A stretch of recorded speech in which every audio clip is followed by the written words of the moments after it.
Good afternoon, everybody. My name is Inga Cotton. I'm the founder and executive director of San Antonio Charter Moms.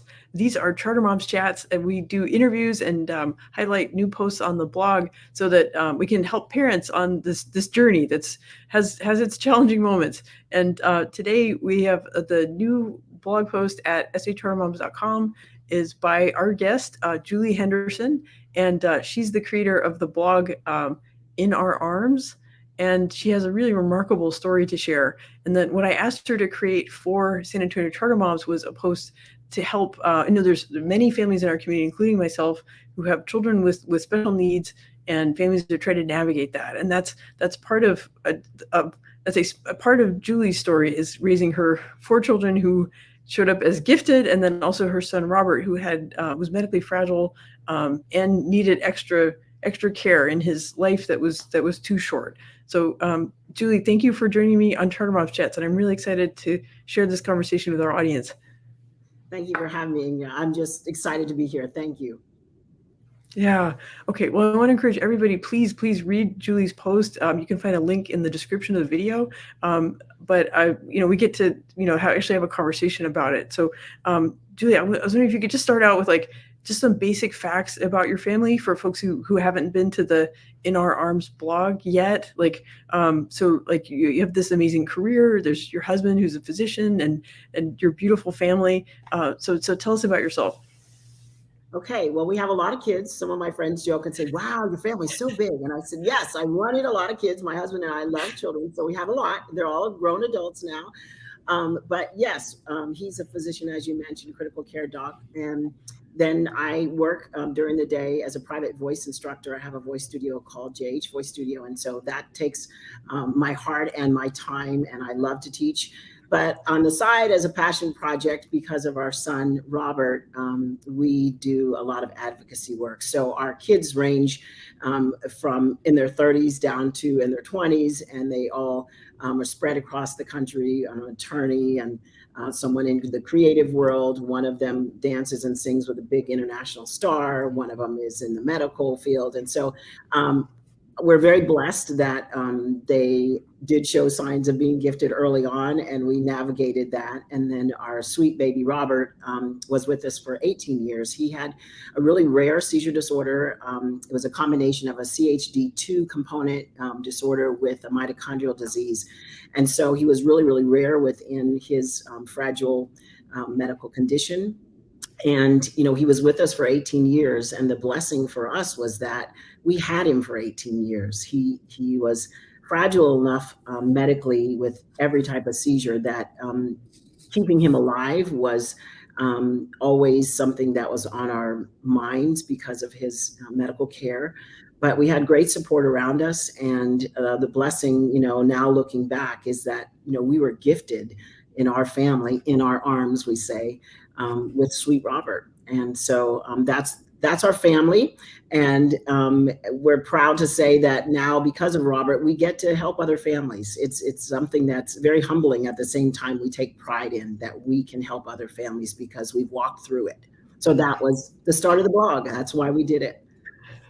Yeah, no, I remember when we spoke earlier, you and I realized, for myself, realizing that my son had an autism diagnosis and that it was going to be a lot harder for us to find schools that were the right fit.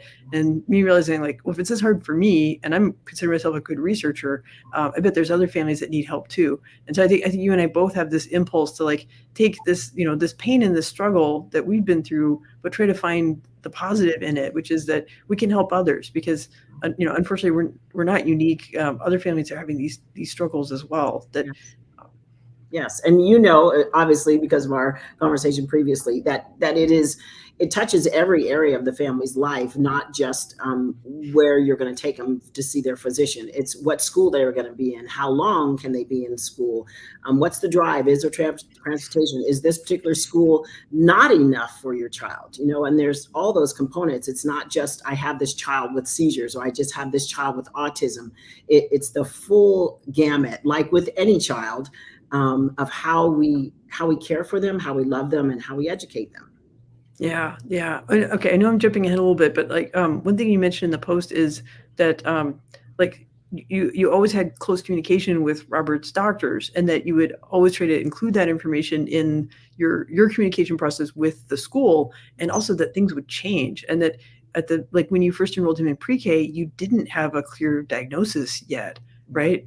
Right. Well, and actually, my husband, he reminds me often that because we're on the other side now, some details feel like they're all mixed together rather than the 5 years, 6 years, 7 years, 18 years to get a final diagnosis on Robert's condition. So that was always changing. I think one of the helpful things for me is, and I know I'm maybe unique in this area, is that my husband is a critical care doc. So I could pick his brain all the time to ask questions. But his physicians, Robert's physicians, were very giving and answering my questions, or a dilemma that was happening at school. It's like, how can I control, his heat intolerance when all the kids are going on the playground? How do we manage that so that he doesn't spiral into, uncontrollable seizures? There were things like that I had to be educated on through his doctors and nurses, but then getting that in writing to take to the meetings at the school, that was a really important part for me, that it just wasn't knowledge I was getting. I needed to then educate everybody around me, and they educated me too. I think two things I have learned: that, I knew Robert the best as his mom, but I didn't know everything. And his teachers knew way more than I did about the educational side. And so for them to, be caring enough and kind enough to walk me through all of the steps I would need to walk through from, pre-K through 11th grade. Yeah, so I know a lot about Robert. I knew a lot about Robert, but I wasn't always the smartest one in the room, so that's humbling. So, yeah.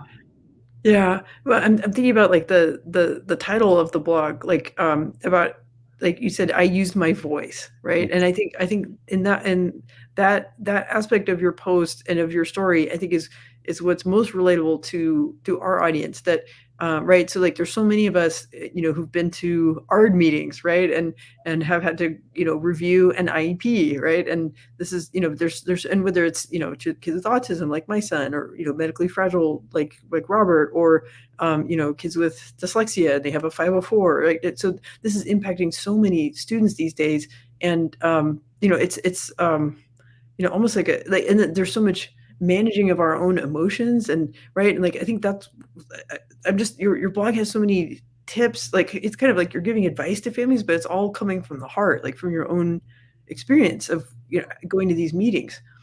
Well, thank you for saying that. I learned on the journey, like all parents do.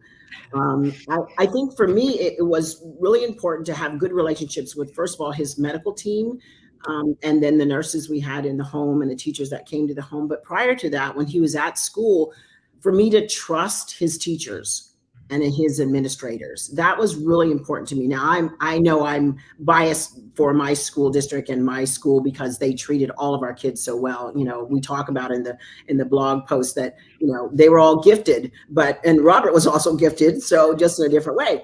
And so finding people in the school that would allow me to ask questions and be honest before I got into those ARD meetings, because that admission, review, and dismissal meeting can be very intimidating. And I mentioned in the blog that the staff and the teachers in the meeting probably would prefer I didn't cry sometimes, but sometimes as a mom, it is so emotional walking through the changes that the crying just comes. And sometimes the teachers would cry with me, and because they knew the struggle to get Robert to where he needed to be. So I think that's one thing for parents to know, that when you're starting out in the process, you're not expected to know everything. You're going to listen well in those meetings so that you can understand what their side is, but you're also going to use your voice. And the reason I said it like that is because obviously I'm a voice teacher, so I want everybody to use their voice.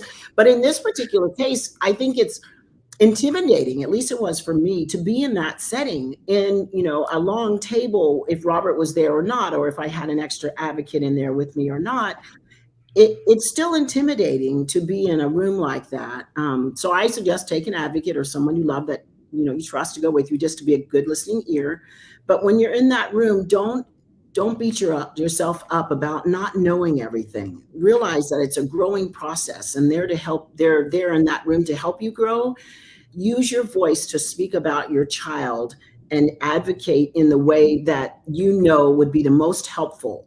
And I think when the parent has been given that permission to speak and use their voice in the room about their child, it becomes a really great collaboration with everybody at the table. So that is one thing I had to learn. I didn't know that in the beginning. I didn't know that my voice was going to be important in pertaining to how Robert was at the school or not at the school. And I learned that along the way. I didn't know any of that in the beginning. And I have some really good friends, who are in education who would help me and, walk me through. Sometimes I'm just going, I don't know what to do here. And I don't, so I never had to close an ARD meeting down, even though I say, parents have the right to do that. And I know some people who have done that. I never had to. I was thankful I didn't have to, because I just had a great team of educators that, we just worked things out for Robert. And again, he was very, very unique. And so there wasn't any precedent for how to really run his educational plan. It was just like, okay, we're going to try this. And if this works for 6 months, great. If it doesn't, we're going to try something else. There was always that freedom to say, this is working great, let's continue, or this is not working at all, we need to change. So I think those are two things. Know that, you don't have to know it all in the beginning, and then trust the people that are in the room with you. Yeah, yeah. I'm moving backwards a little bit in my timeline, but I'm thinking about like in the post you talk about like for the Robert's 4 siblings, like finding out that they were gifted and working with the school on that, and that then also like finding out that Robert could get an early start on education because he needed extra support and then that process. So I don't know, can you talk about like sort of like what it felt like at that initial process, like getting him enrolled in pre-K? And because I like a lot of our audience have younger children and they're starting on their education journey and trying to figure out how that's going to work. Yes. I'm going to say what I always say, it's not for the faint-hearted. I mean, it is really hard in the beginning. At least it was for me, because we were moving. Chris was military for 26 years. So we were moving to another state, and I had a different developmental pediatrician for him here, and then a different one where we were going in Virginia. And I wasn't ready for a physician or a teacher to tell me that he needed to start pre-K and that he needed to be like 3 years old in the class. I was like, no, he's going to grow out of this. He'll be fine. So that first hurdle for me was to accept that my child needed help. None of the other kids had ever gone to school that early. And I was like, no, he's not going to this, So getting over that hurdle, and then realizing that the people in the classroom were telling me the truth, that Robert really needed some extra help. And I think that's what we talk about in the blog a lot, about the mourning process. You're letting things go. You're mourning things that you don't even know you're mourning. You're mourning those extra hours with your baby at home at 3 because you weren't planning for him to be in school at 3. No way.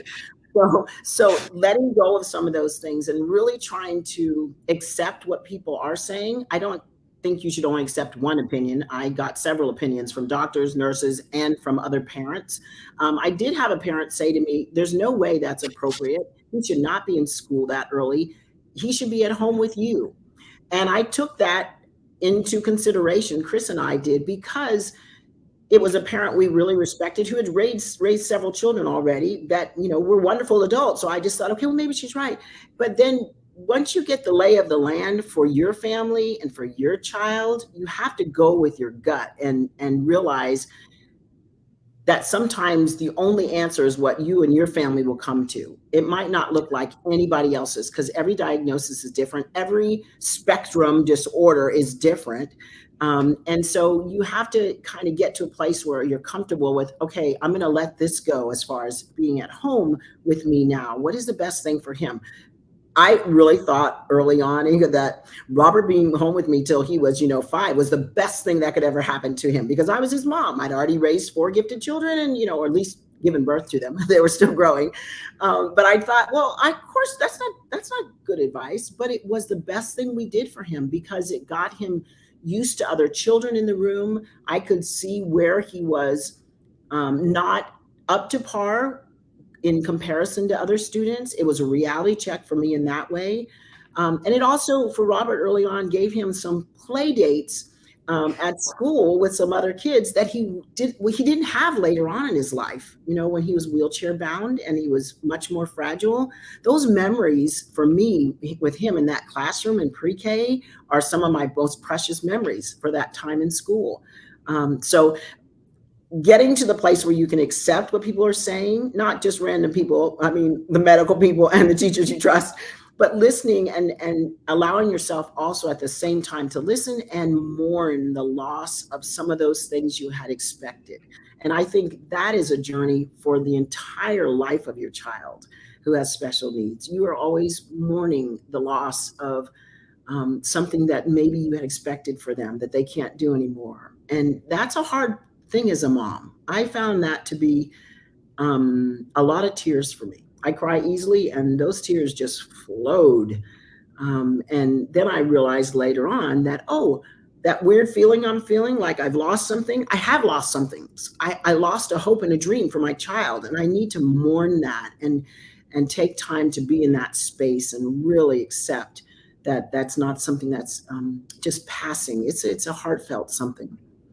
So. Yeah. It's a hard feeling to recognize and put a name on it, but once you do, then you can process it. And I think what you're describing about like being willing to take in input from other people, right? Like we can't figure it all. It's not a burden we have to carry ourselves, but then also knowing how to like kind of process and filter all this information you're getting, and then find your true path, from among those options, and then stick to it, right? Or until 6 months later when you get new data, right? Yes. But yeah, and I think for us, and I'll speak to the moms who maybe have children with really rare conditions. There might not be a person in your neighborhood, in your state, in your country that has the same medical diagnosis as your child. And so as you're trying to navigate school, you're also navigating the rare disease component of what is this. And I'll say, we didn't know exactly what Robert had as far as a CHD2 component disorder until he passed. We did some blood work right before he passed, not knowing that he was at the end of his life. And then we found out definitively what his exact diagnosis was from that genetic testing. But that took 18 years. I mean, we had medical intervention for all of his life to take care of his medical condition. But getting that particular specific name for his rare disease didn't come until after he passed. So for the moms that are struggling and looking for diagnosis and then a genetic component for their child at the same time while they're navigating school choices, my heart goes out to you. I'm just going to tell you, you can do it because your child is your child. You are gifted that child in your arms, and you are strong enough to do that. So take that confidence that you can do what you need to do to take care of your child, and that's why you have your child. Yeah. Well, that leads into, there was something in the blog post I want to ask you about, and that is, like this is like your advice to the moms, to the parents, that like you realize through the ARD meeting process, and is that achieving the IEP goals, like you're part of how that happens, how those goals get achieved, right? I don't know. Can you probably explain that better than I can? But I think that's a really important message for parents, is like knowing how important your role is in, Yes. right? It's like, it's not just this meeting that happens and then everyone goes their separate ways. Like the parent plays a really integral role in that. Yes, absolutely. I'll say yes and amen to that, because I don't know that we're always told that in the beginning, because I'll say this, flippantly, because I don't mean it in this way, but we're just the mom, quote unquote, air quotes. And we don't know, if we don't have an education background, all the things that they know. I think when you realize it's teamwork, and I'm going to say this out loud to every parent, you are a committee member. You are in the room because you're a member of the committee. You have a voice, use your voice, and you can also take your voice out of that room if it's not going the way that you're satisfied with. And there are different levels and extreme to all of that, what I just said, from I accept everything they say to I'm going to close the ARD meeting. So all of that's important. And again, I don't mind tears. So crying in an ARD meeting, my educators with Robert all knew that. Eventually, I was probably going to cry at the end of the meeting, and it's okay because you're the mom or you're the dad. Chris could rarely go with me because he was working, but I think again, if you can get both parents in there for a couple of them throughout the years, it is helpful for both parents to have eyes on what's happening, because We deal with things differently. We mourn differently. We accept things differently. It's just, what parents we do. But if you can come into a meeting from the beginning, even, at pre-K, and every meeting you have with the school, have the mindset of, I'm important in this room, and I do have a voice, and I'm the one who knows my child the best. So I'm going to use my voice to advocate for them, especially for the children that can't advocate for themselves. I mentioned this in the blog. I didn't often take Robert with me because it was just too involved for him.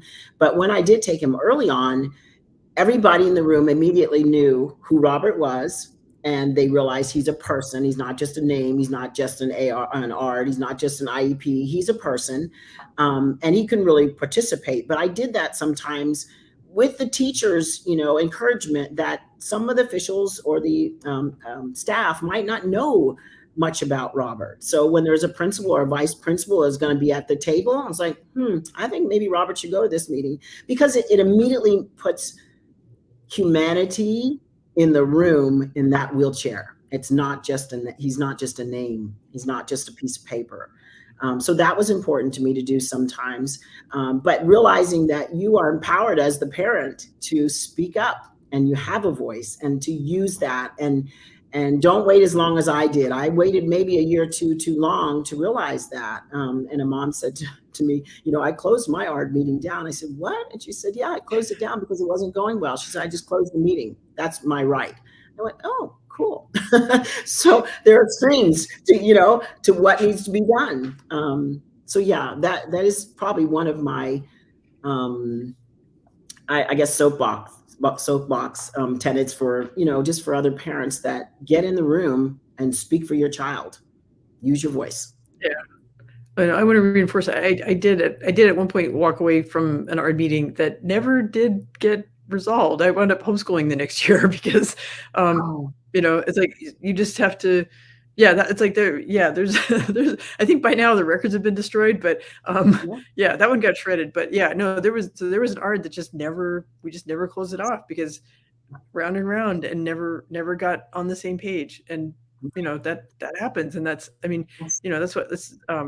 I'm going to plug my Facebook group, but the San Antonio Charter Moms discussion group on Facebook. Like there's a lot of us in there who've been in ARD meetings, that some have gone well, and you look at the plan and you think, this is really going to help my kid. This is exactly the kind of help I want. And there's other times where you look at the IEP and you're like, I don't know what kid you're talking about. This is not my kid. Like this isn't, and that's where like you have to, whether it's bringing Robert in the room, right, or whether it's like me as a parent saying, wait a minute, slow down, right, or like your friend who's like, nope, we're closing this meeting. Like, use your voice as a parent. Yes. Can I give you one example that I hesitate to say it because it reflects differently on the school where Robert was, even though I love the school and his teachers there. But at one point, I kept saying to everyone in the room, Robert needs to be at home. His teachers understood it, and he could only go like a half day, and then it was half a day 3 times a week, and it was half a day, every other day, and it is not working.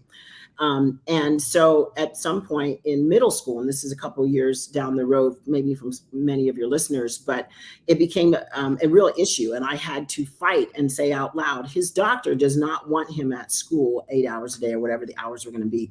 I had to get a note every year. And I finally said in the ARD in 7th or 8th grade, I'm tired of bringing the same letter to this meeting. Here's the doctor's letter. It now says indefinitely, because he will not be coming to the classroom. I'll be over here for the ARD every year, and we can do all of that together, but he will not be attending.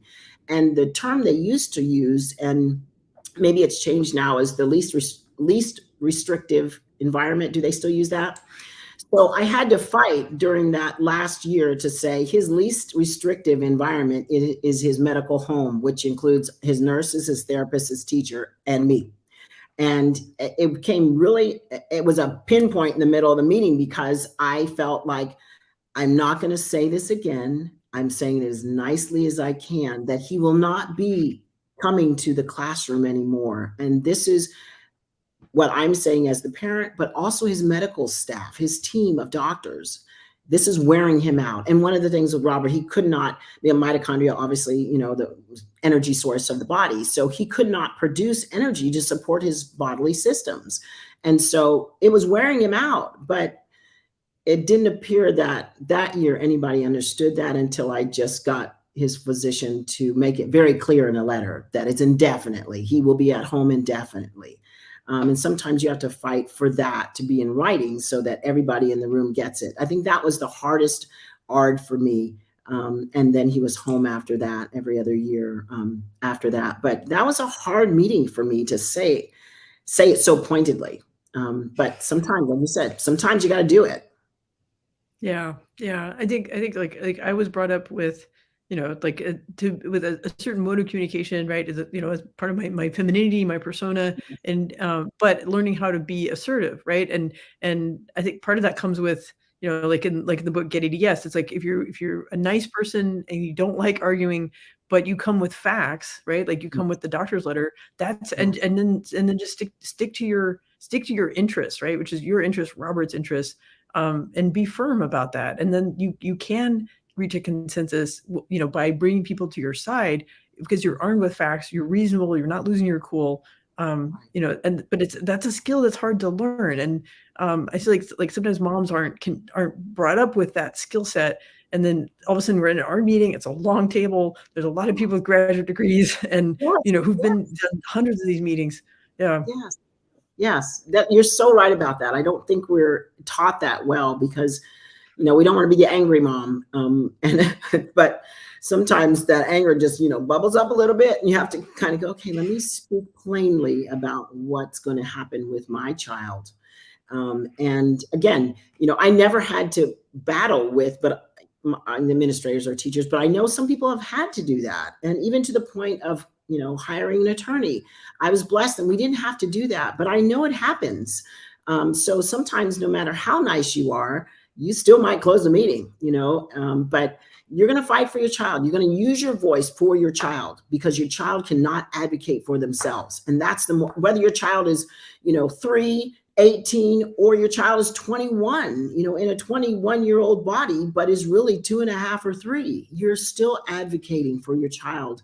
No matter what the time frame his or her life falls into.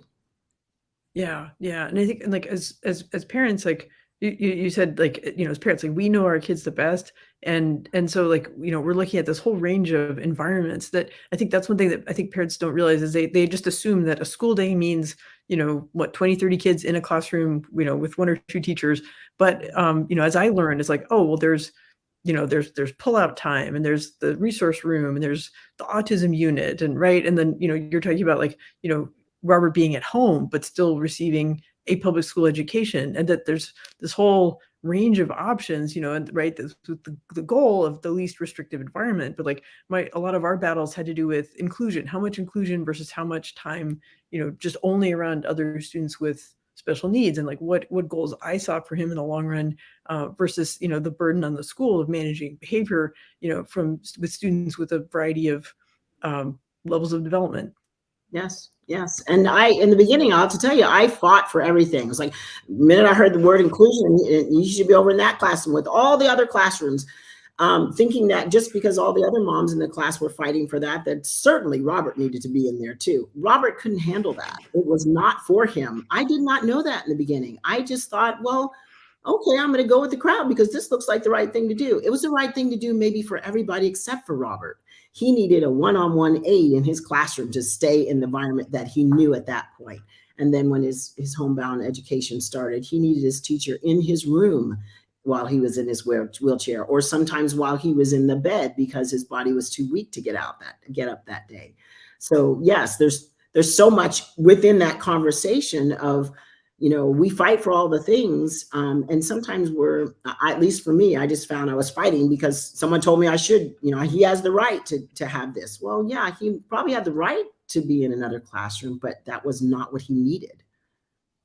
Right, right. Yeah, and that's part of, yeah, I mean, there's times I had to admit I was wrong. Like, I thought that's what we needed, and but I was wrong, and I had to take in new information. And but, you know, it's like we're not our ideas and beliefs. We are who we are and what our goals are, but our ideas and beliefs can change based on new evidence, and that's and then there's also that mourning process, right, of realizing like, okay, I thought that's what we needed, it's not. I need to recognize that I'm sad about that, mourn that, but do what's right for my child right now. Right. I had an incredible elementary school teacher for Robert that I just love. And she actually spoke at his funeral. And she pulled me aside, when I came back from the hospital and Robert had his testing for, it was MR back then. I know now it's ID, but when he was getting his testing, and they told me, your son is MR or now ID, and I was broken. I mean, I left the testing site, and I was just broken. I had to bring him back to school, and his teacher pulled me aside in the hallway, and I had lost it. I mean, I just like, how could this be? He can't grow out of this if we're not. And she just said, Julie, this is the best diagnosis Robert could have received, because in that diagnosis, for the rest of his life, he will have what he needs to live a full life. And no one told me that at the testing site. No doctor told me that when I was there. It was his teacher who let me cry in the hallway and addressed exactly what my question was. Is this the right thing for Robert? Is this the right diagnosis? How could this possibly be? And she was like, yeah, it's possible. Because she knew him. She knew that diagnosis would be life altering for his care. And it was. So, I love, I have loved the relationships I've had with this so I'm very grateful for that. Yeah. It's well, the information we get, like, it's so that we can know our kids the best and get them what they need. And that's part of loving them, and just loving them for who they are, not for what, not making comparisons or what we were expecting, but it's loving them and making sure that each moment is precious. That's right. That's right. And that's our job. I mean, that's our job with all of our kids. So it's not just the ones that we call special. It's the one, all of them. I mean, we're just trying to navigate it, and having a community around you to help you navigate like you have. It's important. I mean, we cannot do it by ourselves. Yeah. Well, okay, so I want to make sure that folks know how to, like, I feel so grateful that you're doing what you're doing, that you have the courage to keep telling your story, and help other families who are find themselves on this path as well. So I want to make sure that folks know how to read more of your writing and things like that. So I know we got some links ready. So I guess I'd say I want to make sure people know how to find your blog, right? So like we have this guest post that we featured today, but you have many blog posts on your site. So can you talk more about what people will find? Yes, really, it's our story of walking this journey. We call it Life Unexpected, and the name In Our Arms came because we felt like Robert was placed in our arms. He wasn't an accident. We don't believe any child's an accident. And he was placed in our arms. And, when Robert passed, he was in my arms. And so those two phrases kind of sum up how we run the blog. I'm very grateful for a team who knows more about running blogs than I do. And so I get to write and interview, and we give some hotel rooms away, and we do some room refreshes for families with special needs children. All those things to me are important. And sometimes I get feedback, like, adults who say, I'm not called special needs. I am an individual with a disability. So we have conversations about what is the proper, politically correct term this year. And I, like you said, sometimes I realize, oh, I'm wrong. I said that wrong. So I'm not perfect. I don't know everything. I just want to learn on the journey. So it's a place where I think it's very raw writing. My husband and I both write, and then we have guest contributors also throughout the year that tell their story. And I think the more people that tell their story about inclusion, about disabilities, it allows the community outside of our, little community, I consider it, to understand what people are going through. Everybody's been touched by somebody with a disability, or they will be touched by someone in their family or friend with a disability. And so the faster we learn as a community how to treat people, what people need, and how to communicate well those needs, I think we grow as a society. And it's not just for my little neighborhood, it's for the world. And so for me, it's like as many people as will talk to me about their journey, I feel blessed that I get to hear someone else's story. So hearing your story, hearing your parents' story in your group, it's important to me. It's inclusion is really, really important. And I didn't know that in the beginning of the journey, but I know it now. Yeah, yeah, no, it's raising a child who's different helped me realize what things about me that are different that I've been kind of masking or ignoring, and then helped me accept those things about myself and just be more understanding about all the differences out there in Yes. the world. And I'm really I wouldn't trade that for anything in the world. Like I that would. those lessons and that understanding. Yeah, absolutely. So we also have a Facebook community group that, parents can come in and ask questions. Sometimes someone will say, "Hey, anybody know of a doctor in this side of town?" Or "What about a school over here?" And we just give honest feedback. That's anybody can join that group, but the group is private once you're in. But as far as the blog, I love when people ask questions or they comment and say, "I heard this," or even I love when people correct me. I'm okay with that. It's like, teach me something. Go ahead and tell me I did something wrong so I can learn what the right thing is, or encourage me when I do something right. That, hey, you're doing the right thing. But it is raw writing about our journey, and it's maybe oversharing, I say, but I'd rather overshare and a parent hear something that they couldn't find in a book, so that they have more strength and support on their journey. Yeah, yeah, because that's how we can work, kind of one story at a time to try to make the world more inclusive because Yeah, everyone will benefit from that. yeah. So okay, I want to be sure to ask you about the golf event. Yes. So Super Bowl Yeah. golf. Let me put this up on the screen so you can. Yeah, this is really exciting. Yeah, well, it's a lot of information. So I would encourage everybody to go to the superbowlofgolf.com. It is a golf tournament that Luxury Home Magazine, one of my girlfriends, Christina Martinez, and her husband, Tomas, are hosting with the NFL Alumni Association. And our top sponsor is Amazon. So that is such a blessing. We started thinking about how we could support our community in San Antonio and outside. And then it became international when Amazon signed on to be our top supporter. And so the two main things that are the blessings for me is that the beneficiaries will be Morgan's Inclusion Initiative over at Morgan's Wonderland, where I serve on the board. And then 80% will go to Morgan's, and then 20% will go to the NFLA's charity called Caring for Kids. And we're a bunch of adults who are really good friends who decided to come together on a committee and raise some money for our community. The reason our family is involved, we're the legacy family for this event, and it is honestly a heart-wrenching thing for me because the two checks will be presented in Robert's name at the end of the tournament. So it's a golf tournament. It's a qualifying golf tournament for the NFLA's next level of tournament, which is called the Super Bowl of Golf. So it's qualifying. It's at TPC April 24th.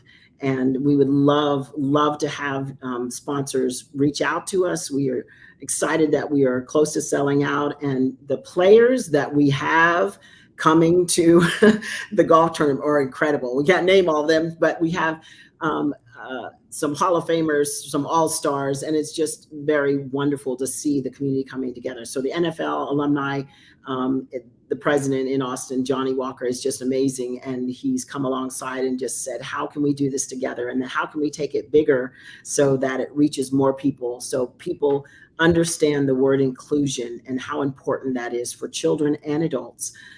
So I'm just thrilled to be a part of it. And we're hoping to raise a ton of money. So we have some spots left for golf sponsorships. And you can go to superbowlofgolf.com and look at it, or you can go to our blog. We have some information on the blog too. And that way you can support it, get your company to support it. And knowing that our community will be benefited by this tournament is something that I think we all should be involved in. Yeah, yeah. Well, all these. I know it seems like kind of a shift because we were talking about mitochondrial disorders, and Yeah. then we shifted to talking about golf. But it's like it's all connected, and it all and then like the blog plus your volunteering, like it's all interrelated, right? It's that you have this passion for service and for helping people, and you express that through your blog and through the online community, but also through these working with great organizations like Morgan's Inclusion Initiative. Like they do so much good in the community, and it's a big project to try to educate more people about inclusion, but it's really worthwhile. It's how we can make the world better for the next generation of kids, like my son Nicholas, or like your son Robert. Yes. And I'll tell you two things that if anybody loves football or they love golf, either one of those things, this is your event. Each team, each one of the foursomes will have an NFL alumni on their team. And so it'll be a group of 5. But you'll have that whole golf course with them at the Oaks course over at TPC. The other part of that I want to say is our adult children are involved in that.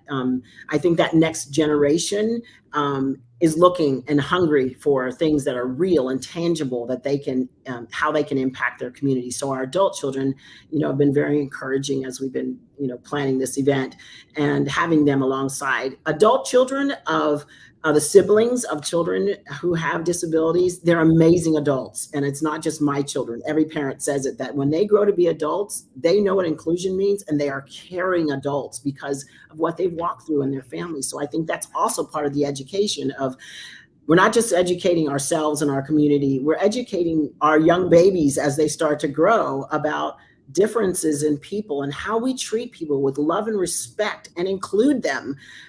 They're not going to learn that, at 25 necessarily. We're supposed to be teaching them that as we go along, so that 25-year-old actually has a passion for his neighbor too. So I'd encourage everybody to go to the website, both mine and the golf tournament, and let's do some stuff together. Let's do it.